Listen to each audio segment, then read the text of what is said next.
뉴스 정면 승부.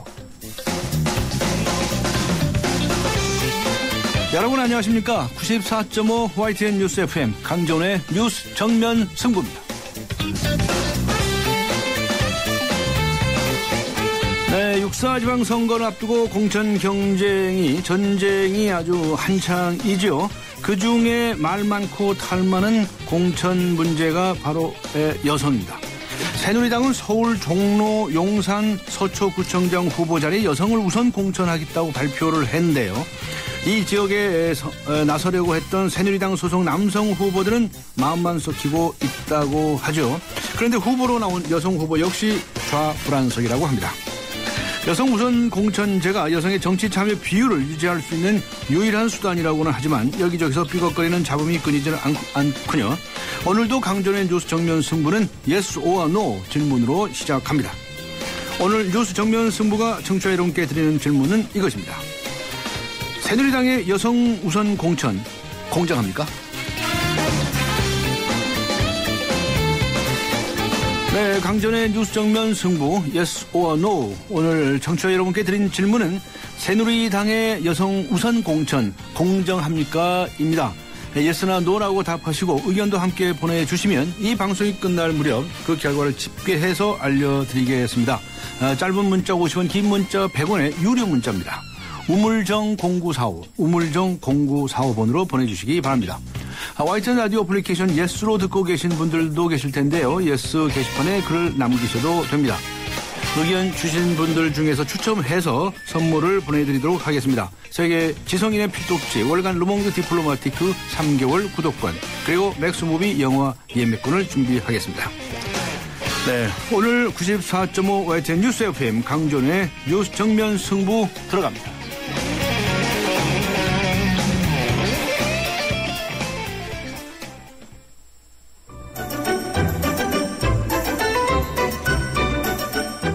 친절한 숙현 씨의 까칠한 뉴스.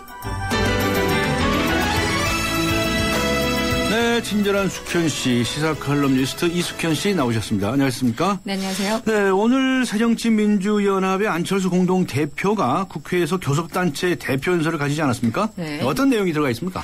예, 안철수 대표가 제1야당 대표 자격으로 오늘 처음 교섭단체 연설에 나섰습니다. 네. 키워드는 민생, 새정치, 안보 등으로 요약될 수 있을 것 같습니다. 안 대표는요, 우선 남북 정상회담을 추진할 것을 요구했고요. 또 필요하다면 여야 공동으로 대북 특사단을 파견할 것을 정부에 제안했습니다. 또 최근에 박 대통령이 제시한 대북 제안에 대한 환영 입장도 밝혔습니다. 네. 6월 지방선거를 의식해서인지 안보 관련해서 선명성을 부각하기도 했습니다. 안 대표는 자유민주주의 체제를 위협하는 세력과는 분명하게 선을 긋겠다면서 목소리를 높였습니다. 아울러 여야가 매월 첫 주에 정례적으로 공동 개최하는 원래 민생개혁회의를 제안하기도 했습니다. 네, 그렇군요. 안철수 대표가 연설하는 중간에 새누리당의 최경환 원내대표가 한마디 했다면서요? 그렇습니다. 근데 이 말이 좀 막말이 아니냐 이렇게 돼버렸어요? 그렇습니다. 네. 안 대표가 연설을 하고 있는 와중에요. 최경환 대표가 외마디 비명을 질렀습니다. 네. 너나 잘해 이거였다고 하죠. 좀 심했네요. 네, 좀 심했죠. 사연은 이렇습니다. 안 대표가 기초공천 폐지 문제를 거론하면서 이런 얘기를 했습니다. 왜 대선 공약 폐기를 여당의 원내대표가 대신 사과하십니까? 네. 충정이십니까? 월권이십니까? 이렇게 발언을 이어가자 이같이 소리를 질렀다고 합니다. 본회의장이라는 자리를 보나 타이밍을 보나 감정에 극심한 동요가 있었던 것 같습니다. 어쨌든요. 아침부터 여야 간 공방이 치열합니다. 새정치연합은 최 원내대표의 몰상식한 행동에 깊은 유감을 표한다면서 사과를 정식으로 요구를 했고요. 네. 정의당은 한 발 더 나가서 사퇴를 요구하고 있습니다. 하지만 새누리당 생각은 좀 다른 것 같습니다. 상대당 원내대표에게 월권이니 충정이니 비아냥거리면서 직접적인 인신공격을 했다면서 지금 맞서고 있습니다. 네. 역시 시끌시끌한 소재가 되고 말았네요. 네네. 네, 청와대에 파견돼서 근무하다가 비위가 적발된 전직 행정관들 복귀를 했다면서요. 그런데 복귀 후에도 별다른 불이익을 받지 않았다면서요. 네, 그게 무슨 소리입니까 이게? 그게 바로 문제죠. 네. 지난해부터 올해 초 사이에요. 비위가 적발됐던 청와대 행정관 5명이요. 원래 소속 부처로 돌아갔지만 징계는커녕 보직까지 받았다고 합니다. 네, 5명씩이나요? 그렇습니다. 네. 그중에 한 명은 사표를 냈는데요. 이들은 삼성이나 GS, CJ 등 국내 기업들로부터 수십만 원에서 수백만 원어치의 향응과 금품, 골프 접대를 받거나 부처의 법인카드를 사적으로 사용했다는 등의 사유로 민정수석실에서 적발됐었습니다. 네. 행정관들 소속은 다양합니다. 기획재정부, 공정거래위원회, 금융위원회, 국무조정실 등인데요. 하는 행태들은 다 똑같았다고 합니다. 네. 공정위 소속 한 명은요. 이참에 로펌으로 자리를 옮기셨다고 합니다. 네. 그럼 막강한 자리에 있는 사람들이네요. 네, 그렇습니다. 네. 국회의장 직속으로 헌법개정자문위원회가 구성되지 않았었습니까? 네. 근데 이제 얼마 동안 활동을 한 것으로 알려져 있었는데 오늘 헌법 개정안 자문안 이건 중간 발표입니까? 그렇습니다. 네, 중간 발표를 했네요. 네, 핵심은 그 6년 단임제 대통령과 국회 양원제를 골자로 한 헌법 개정 자문안을 오늘 그 중간 발표했습니다. 네, 6년 단임제 그렇습니다. 대통령 그리고 네. 국회는 양원제. 네, 예. 원래 4년 중임제 뭐 이런 얘기가 있었는데요. 네. 일단 6년 단임제로 그렇습니다. 대통령은 외교 국방을 맡고 또 국회가 선출하는 국무총리가 행정 수반을 맡는 분권형 대통령제 도입 등을 주요 내용으로 담고 있습니다. 자문위는 국민 의견 수렴을 거쳐서 강창희 국회의장 임기가 끝나는 다음 달까지 최종 권고안을 제출하겠다. 네. 이런 방침입니다. 하지만 자문위원들이 지금 몇 달 동안 노력을 하셨는데요. 네. 빛을 발하기는 참 힘들어 보입니다.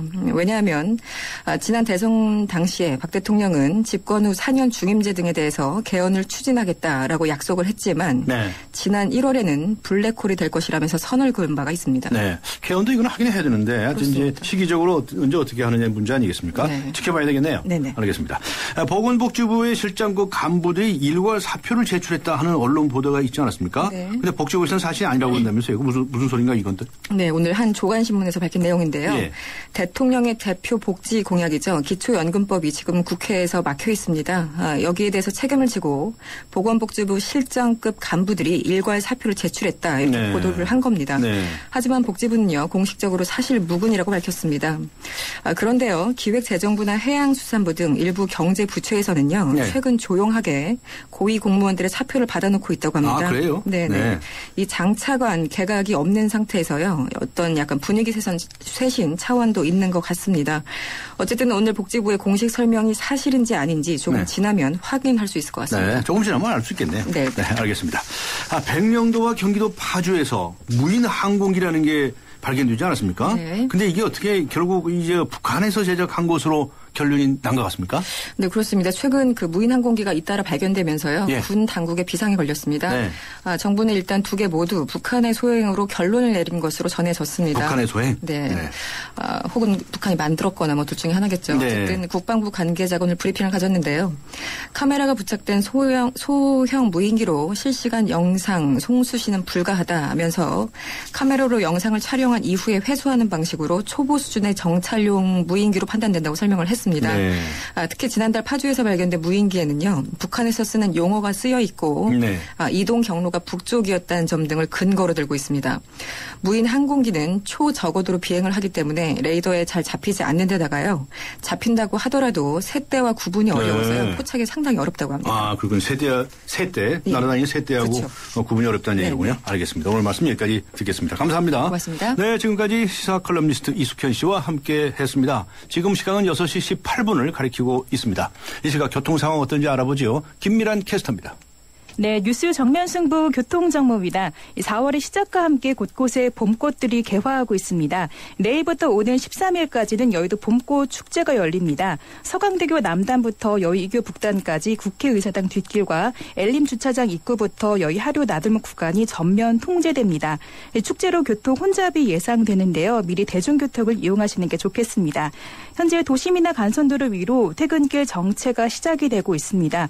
우선 강변북로 구리방면 성산대교에서 양화대교 구간 1차로에서는 추돌 사고가 났습니다. 이 때문에 반포대교까지 속도가 내려가 있고요. 반대 일산 쪽으로는 동호대교에서 반포대교, 다시 원효대교에서 성산대교 사이로 시속 30km 미만입니다. 강 건너 올림픽대로는 하남 방면 방화대교에서 성산대교 구간, 다시 여의하루나들목에서 한강대교, 이후로 반포대교부터 청담대교까지 밀리고 있습니다. 뉴스 정면 승부 교통정보였습니다. 대한민국의 하루, 여러분의 하루를 정리해드립니다. YTN 뉴스 FM, 뉴스 정면 승부. 네, 66년 전 발생했던 제주 4.3 사건 기억나십니까? 금기의 역사로 숨어있던 제주 4.3의 기억이 이제 국가기념일로 지정되면서 공식화된 역사로 전환되는 뜻깊은 기로에 섰습니다. 66년 만에 국가 추념일로 지정되면서 정부가 주관하는 공식적인 추모 행사가 오늘과 내일 열린다고 하죠. 오늘은 국가기념일이 된 제주 4.3 사건의 역사적 의미와 과제에 대해서 자세히 알아보겠습니다. 4.3 평화재단 기념사업팀의 장윤식 차장 연결하겠습니다. 안녕하세요. 네, 안녕하십니까. 네, 지금 4.3 희생자 추모 전야제가 열리고 있다고 들었는데 맞습니까? 예, 오늘 7시부터 시작됩니다. 이제 오늘 시작이 7시부터요? 네, 벌써 시작되겠네요. 어떤 행사로 이루어지나요?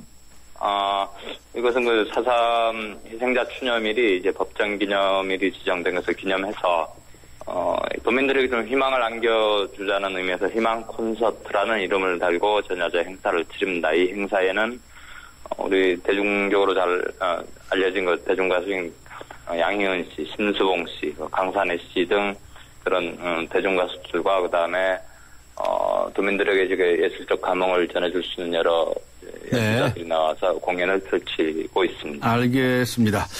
그런데 이제 제주 4.3 사건 하면 나이 드신 분들은 대체적으로 잘 알지만 아직 젊은 세대들은 모를 수도 있습니다. 그래서 간단히 제주 4.3 사건에 대해서 설명해 주시기를 부탁드리고 싶은데요. 어떻게 설명해 주시겠습니까? 예, 간단하게 정리하기가 좀 쉽지 않은 문제여서 그렇죠. 여하튼 정부가 발간한 진상 보고서는 대단히 복잡하고 다양한 원인이 있다고 하고 있습니다. 제주도라는 섬이 지정학적 위치에서부터 당시 그 남북 분단으로 이어지기까지의 국제 정치 관계, 그다음에 인연적 사회적 갈등 이런 것들이 여러 가지로 착중이 돼서 했다고 하는데 여하튼 그 진상 보고서의 결론은 1947년 3월 1일 날 있었던 경찰의 발포 사건을 기점으로 해서 그 경찰 서청이 탄압에 대한 저항 그리고 당시 단독 선거 반대를 기치로 1948년 4월 3일 남로당 제주도당 무장대가 무장 봉기한 이래 1954년 9월 21일 날 이제 공식적으로 이제 사건이 마무리되는데 그때까지 제주도에서 발생한 무장대와 특bol대 간의 충돌 과정에서 벌어진 수많은 주민들이 희생당한 사건으로 이렇게 규정하고 있습니다. 네, 그렇군요. 그 당시에 희생자가 몇 명이나 된 것으로 지금 진상조사 보고서는요 2만 5천 명에서 3만 명으로 추정하고 있는데 지금 저희들이 그 희생자 신고를 받고 접수받고 이렇게 한 결과는 지금은 약 14,000여 명의 희생자가 파악되고 있습니다. 네, 그분들이 이제 아무 죄 없는 무고한 주민들이에요, 그죠? 예, 대부분의 그 주민 희생이 많았죠. 네. 그런데 그동안에 사실은 이 제주 4.3 사건의 진실 규명을 위해서 많은 일들이 있지 않았습니까? 많은 일들이 있었죠. 이것도 간단치는 않은데, 사실 그 4.3 사건이 비극적으로 종결되면서 4.3 사건은 당시 겪었던 분들을 입에 담을 수 없을 정도로 공포의 대상이 됐고, 또 말하면은 이제 눈총을 받고 또한 탄압을 받는 그런 시절이 있었어요. 그러다가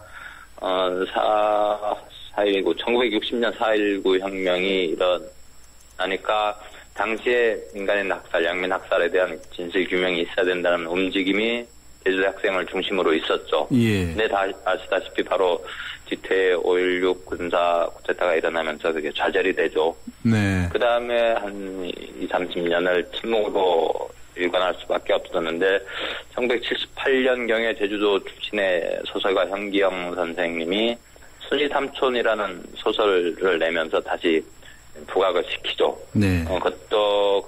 그때만 해도 함부로 말할 수 있는 실정은 아니어서 그 현기영 작가는 또 그 당국에 끌려가서 모진 고문을 당하고 좀 순환을 당했는데 그 이후에 1980년대 민주화 운동 국면이 있었지 않습니까? 그때 제주 지역의 뭐 대학생이라든가 시민사회 단체를 중심으로 해서 다시 4.3 진상 규명이 이루어져야 된다는 목소리를 키워나가기 시작합니다.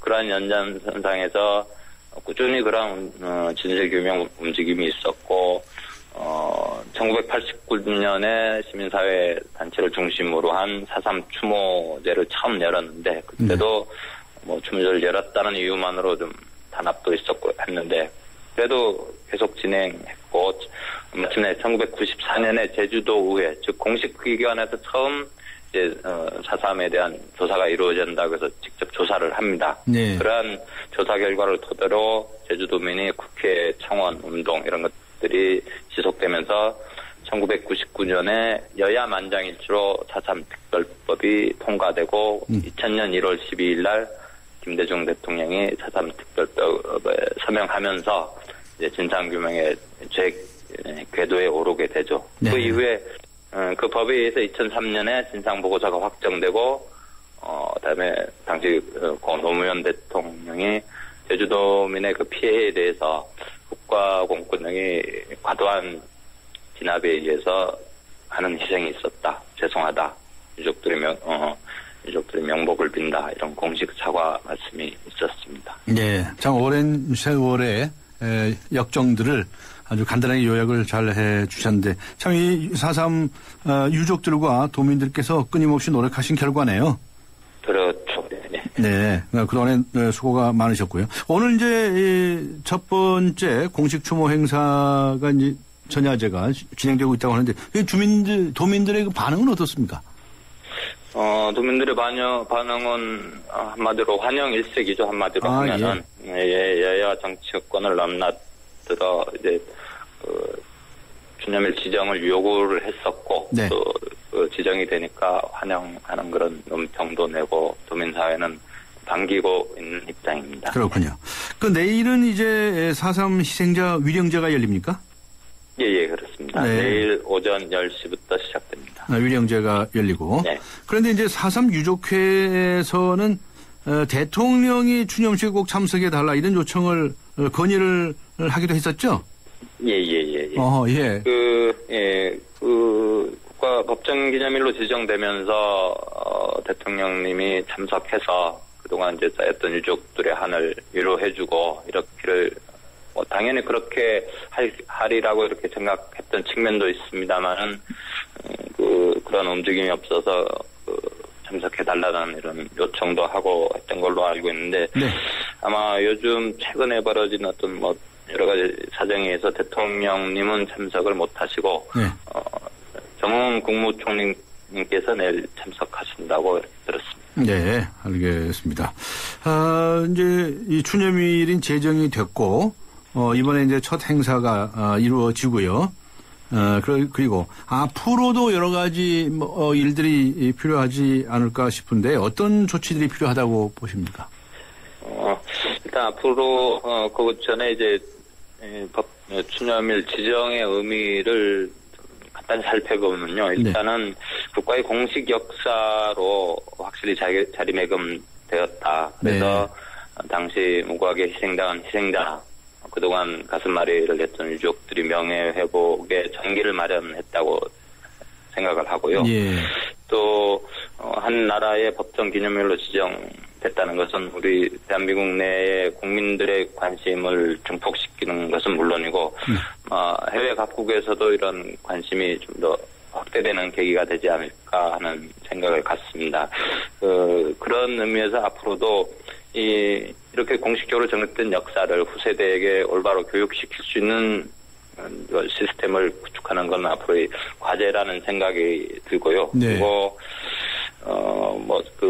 당시 사건에 의해서 많은 희생이 있었기 때문에 그로 인한 가난에 대물림 혹은 당시 입은 상처 때문에 지금도 생계 곤란에 허덕이는 분들이 많아요. 그런 분들에 대한 실질적인 지원 대책이 마련돼야 되지 않을까 하는 생각을 갖습니다. 네, 그렇군요.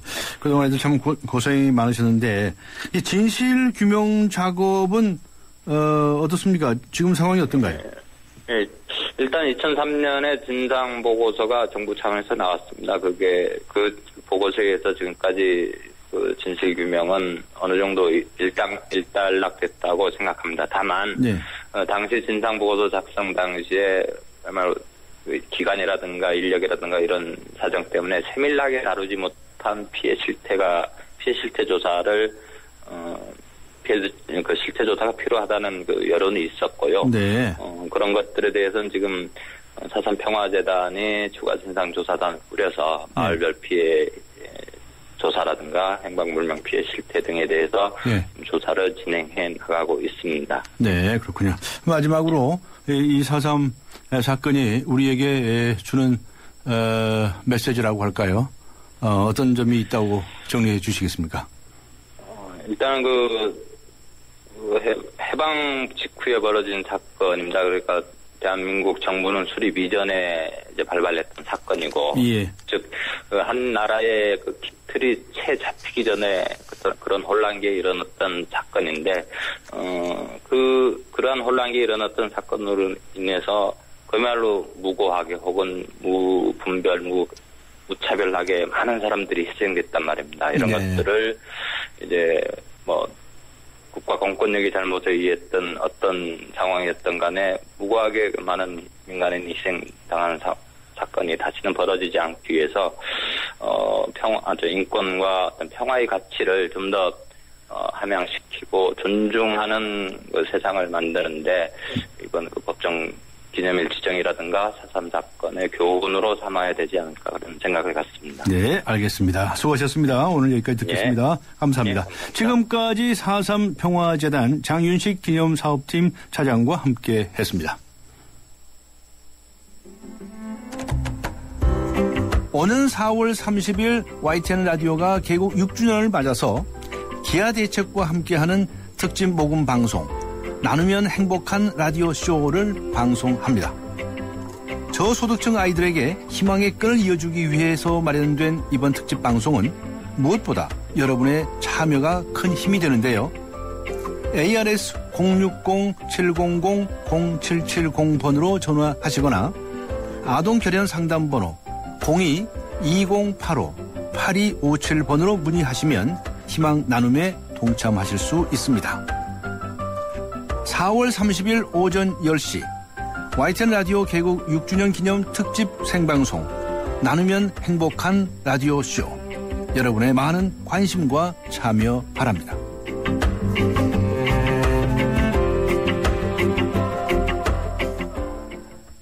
네, 94.5 YTN 뉴스 FM 강정의 뉴스 정면 승부 오늘 청취자 여러분께 드린 Yes or No 질문은요.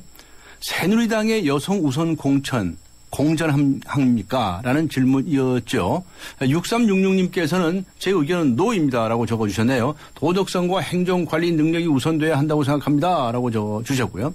4228님께서도 노라고 적으셨네요. 공정하지 못하죠. 여성들은 필요할 때만 양성평등을 외칩니다. 노력해서 스스로 유리천장을 깨트리세요. 네, 이렇게 의견을 주셨네요. 또 예스라고 주신 분도 계시는데요. 나중에 또 소개해드리겠습니다. 짧은 문자 50원, 긴 문자 100원의 유료 문자입니다. 우물정 0945번으로 보내주시고요. YTN 라디오 애플리케이션 예스로 듣고 계신 분들께서는 예스 게시판에 글을 남겨주셔도 됩니다. 의견 주신 분들 중에서 추첨을 해서 소정의 선물 준비하도록 하겠습니다. YTN 뉴스 FM 강전의 뉴스 정면 승부 1부 여기서 마치고요. 잠시 후 2부에서 뵙겠습니다. 2014 YTN 연중기획 함께하는 미래 창조 대한민국 한국 홍보전문가 서경덕 성신여대 교수입니다. 올바른 역사를 인식하는 것 그리고 올바른 역사를 교육시키는 것 그게 바로 대한민국의 미래가 아니겠습니까? 요즘 청소년들에게요 이 3.1절을 3.1절이라는 대답을 듣곤 합니다. 그럴 때마다 제가 가장 크게 느꼈던 건 우리의 역사의 가장 큰 적은 일본 정부나 중국 정부가 아니라 바로 우리들의 무관심이었다는 겁니다. 앞으로 우리 국민들이 한국사에 더 관심을 갖고요. 한국사를 통해 세계사를 바라보고 세계사 속에 글로벌 시대를 맞는 우리 대한민국의 더 밝은 미래를 창조해 나갔으면 좋겠습니다. 2014 YTN 연중기획 함께하는 미래 창조 대한민국 이 캠페인은 고객과 함께하는 솔루션 파트너 LG화학과 함께합니다.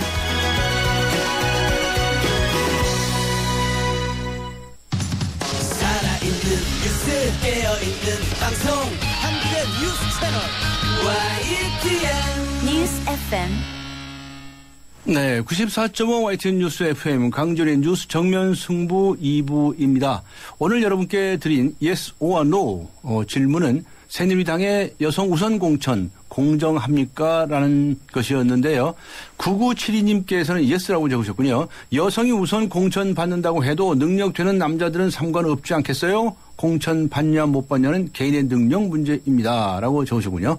7932님께서는 남과 여로 구분 짓는 게 아니라 꼭 적임자인 사람이어야 된다고 생각합니다. NO! 이렇게 적으셨습니다. 다른 분들의 의견도 기다리고 있겠습니다. 짧은 문자 50원, 긴 문자 100원의 유료 문자입니다. 우물정 0945, 우물정 0945 아시죠? 우물정 0945를 이용해 주시고요. YTN 라디오 어플리케이션 예스로 듣고 계신 분들도 계실 텐데요. 예스 게시판에 글을 남겨주셔도 됩니다. 추첨을 해서 소정의 선물 준비하도록 하겠습니다. 네, 정면 인터뷰 들어가겠습니다. 4월 임시국회가 개막하면서 어제 오늘 원내 교섭단체 대표 연설이 있었는데요.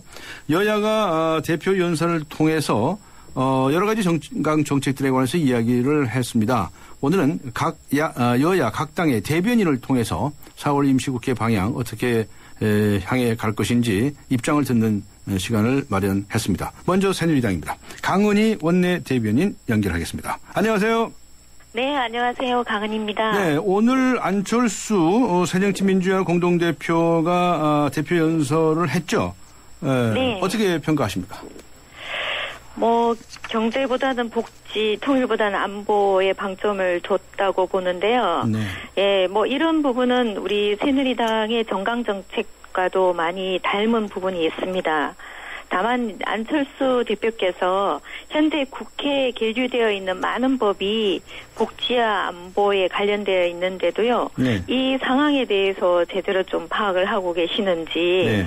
이런 부분에 대해서 구체적으로 어떻게 하겠다라는 해결책과 대안 제시가 좀 부족하지 않았나 이렇게 판단하고 있습니다. 네. 특히 경제 민주화 부분에 대해서도 많이 비판을 하셨는데요. 네. 실제 상당수 경제 민주화에 대한 법안들이 다 여야 합의를 해서 국회를 이미 통과를 했습니다. 네. 대기업 일감 몰아주기도 방지하고 신규 순환 출자 금지, 징벌적 손해배상 등등으로 해서 어느 정도 경제 민주화를 뒷받침해 줄 수 있는 법안들이 상당수 통과되어 있습니다. 네. 이러한 상황에 대해서 좀 더 제대로 판단을 하셔야 되는 거 아닌가 이렇게 생각합니다. 네.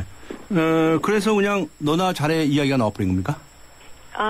그거 어떻게 됩니까? 그게 저도 정확하게 기억을 못 하는데요. 네. 아마 우리 최 대표께서 최경환 원내대표. 네, 최경환 원내대표께서 그간 법들이 너무 야당 때문에 통과가 못 되는 부분이 너무 많다 보니까 예. 그런 의미로 말씀을 하신 것 같은데 네. 정확한 그 워딩은 제가 기억이 잘 나지는 않습니다. 아마 큰 소리로 한 게 아닌 모양이죠? 못 드셨나고요, 강은희 대변인께서? 아니요. 저는 가까이 있어서 들었는데요. 어떻게 들으셨어요? 그런데 그런 이 하나하나 그런 내용들이 서로 연설을 하면 서로 여야가 야유를 좀 하고 특히 어제는 상당히 심하게 야유를 저희도 또 받았기 때문에 그런 억구 하나하나에 신경을 쓰고 기억하지는 않습니다. 예. 네, 그렇군요. 그래서 이 말 한마디 가지고 그냥 시끌시끌해요. 원래 국회라는 데가 그런 데입니까? 서로 여야의 그 발언 시간에 사실은 조금 경청을 할 필요가 있는데 야유를 많이 하는 편이죠. 어제 저희는 더 심각했었습니다. 어제는 어떤 야유 들으셨어요? 일일이 기억을 하지는 못하겠습니다만 웅성웅성 많이 그립고 저희 당에서도 좀 더 들어봐 이렇게 얘기 많이 했었죠. 네. 귀를 좀 열어라 이 말씀이시군요. 네. 그래서 이제 통상적으로 여야 관계에서 이렇게 말을 이렇게 반발 비슷하게 해서 야유를 하는 게 좀 관행이 되어 있는 듯해요. 그게 관행이에요? 네, 서로가 조금 이제 연설을 잘하면 잘했어라고 하지 잘했습니다 이렇게 하지를 않더라고요. 그래요? 완전 반말짓거리로 나가시는 모양입니다. 그런데 그게 좀 문화인 것 같아요. 그러니까 예. 그래서 고쳐 이런 식으로 얘기하고 그게 오랜 전통인데요. 그게 나쁜지 좋은지는 별도로 판단을 해봐야 될 것 같습니다. 오랜 전통이다. 이 대변인. 예, 그런 것 같습니다. 제가 들어와서. 원내 대표님께서 그냥 오랜 전통이라고 말씀하셨습니다. 아니요. 그런 의미로 잘못하면 오해되실 수가 있는데, 이제 서로 야유를 하다 보면, 이렇게 존댓말로 정확하게 하기보다, 말을 끊는 그런 게 이렇게 습관적인 면이 있던 것 같습니다. 네, 어제 야당에서도 야유했다고 그러시는데 그리고 오늘도 야유가 있었다는 얘기인데 야유는 서로 자제해야죠. 네, 그렇습니다. 뭐 저희 같은 무식한 사람이 생각하기엔 그래요. 네, 그렇죠. 알겠습니다. 기초선거구 무공천에 관해서 박근혜 대통령이 사과를 해라. 그리고 뭐 저번에 또 영수회담까지 제안을 했었는데 이 부분에 대해서는 아무런 당의 변화는 없는 겁니까? 일단 이 기초선거 공천은 사실 대통령께서 답변할 내용은 아니라고 보고 있습니다. 왜요? 대통령의 그 공약이었는데? 네, 맞습니다.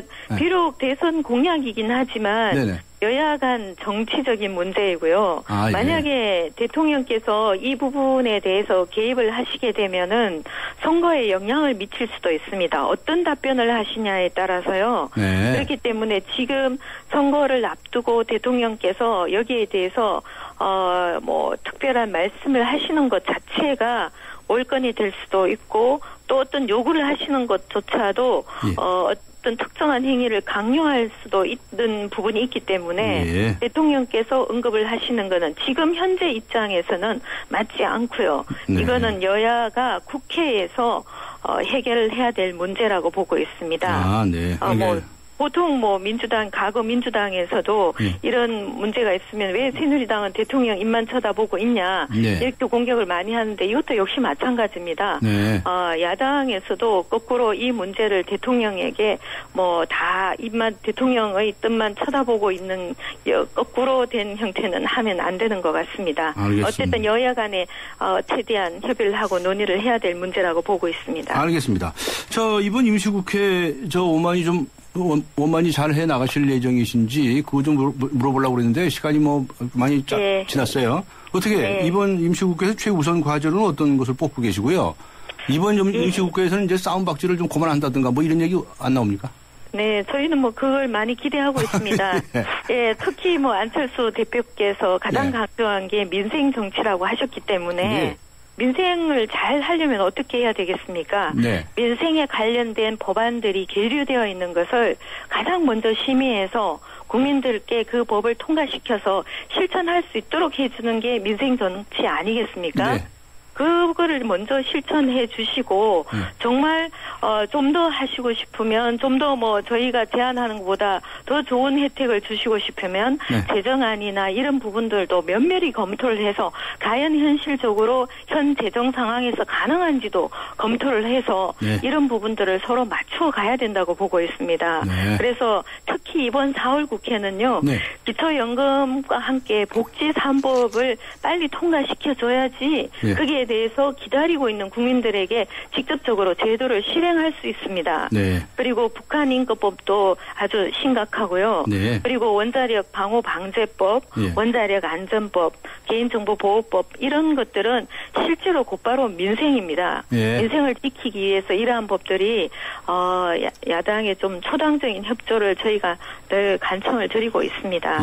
알겠습니다. 그래서 이제 국회 선진화법도 좀 재개정을 하자 이렇게 요구를 하고 계시는 거군요. 네, 야당에서 안 들을 것 같은데요. 그렇죠. 법으로 개정하려면 5분의 3 이상의 동의가 있어야 되는데 현실적으로 불가능하고요.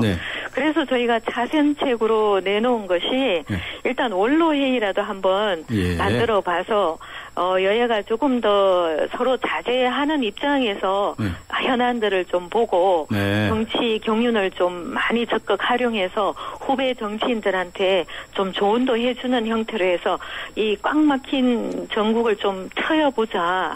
그래서 원로회의의 기능을 좀 강화해서 하고 그리고 쟁점이 없는 법조차도 우리가 발목을 묶는 거 이거 좀 그만하자. 그거는 이제 빨리 통과시키는 방법으로. 그래서 그린라이트 법을 제안을 했고요. 그리고 매 회기 때마다 이 원을 구성하는 것조차도 곧 있으면 후반기 원 구성을 해야 되는데요. 이게 또 여야 협상이 되지 않으면은 장기 표류할 가능성이 많습니다. 이런 부분에 대해서 날짜가 되면 그냥 자동으로 원을 구성해서 진행을 한번 해보자. 이러한 내용들 저희가 많이 건의를 하고 있습니다. 알겠습니다. 오늘 여기까지 듣겠습니다. 수고하셨습니다. 네, 감사합니다. 지금까지 새누리당의 강은희 원내 대변인이었습니다.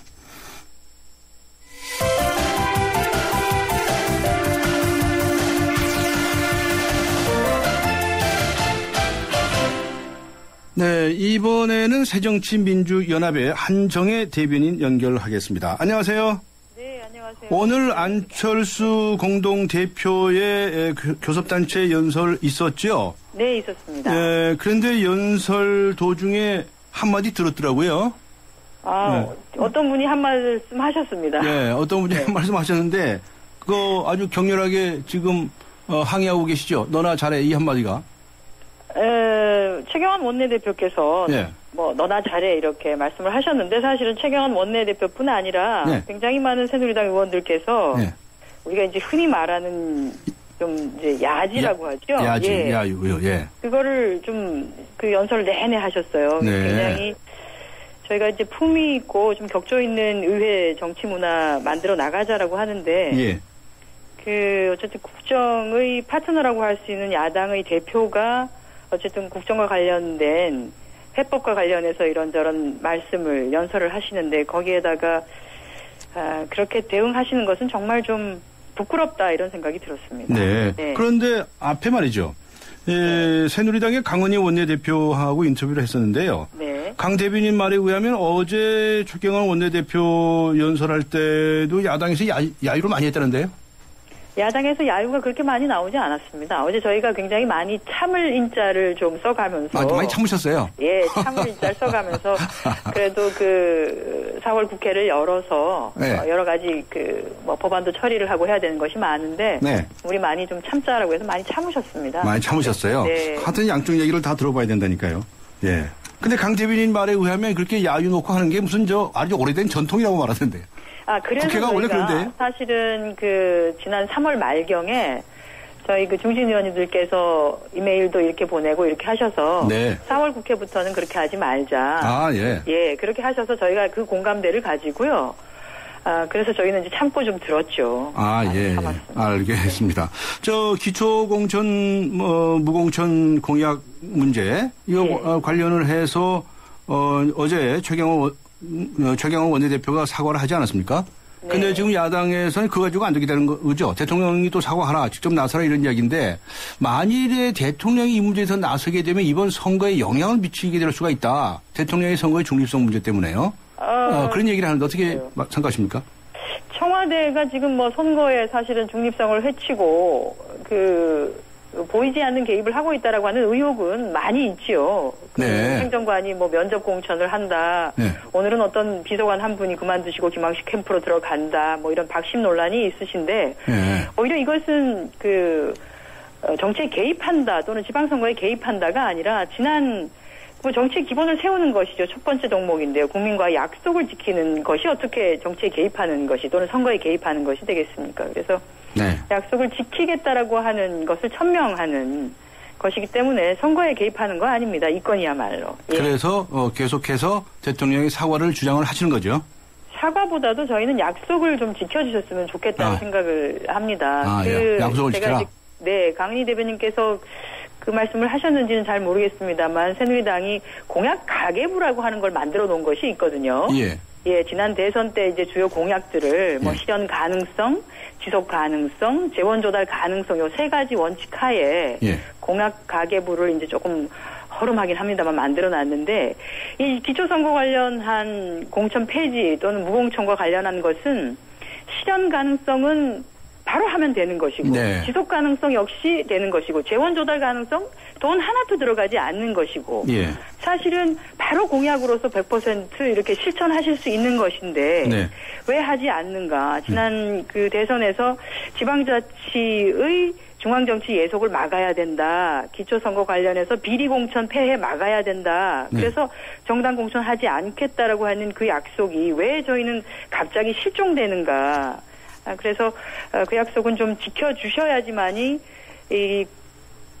대선 공약이든 뭐든 이 정치권에서 약속을 하고 그냥 간단하게 사과만 하면 끝이 나는 거고 이렇게 하면 저희가 다음 세대나 또는 국민이 과연 무엇을 보고 투표를 하겠는가. 그래서 국민과의 약속을 좀 무겁게 여기자. 제발 좀 이렇게 재원 조달이 필요 없는 것들 이런 것들은 좀 이런 것부터는 지키자라고 하는 거거든요. 알겠습니다.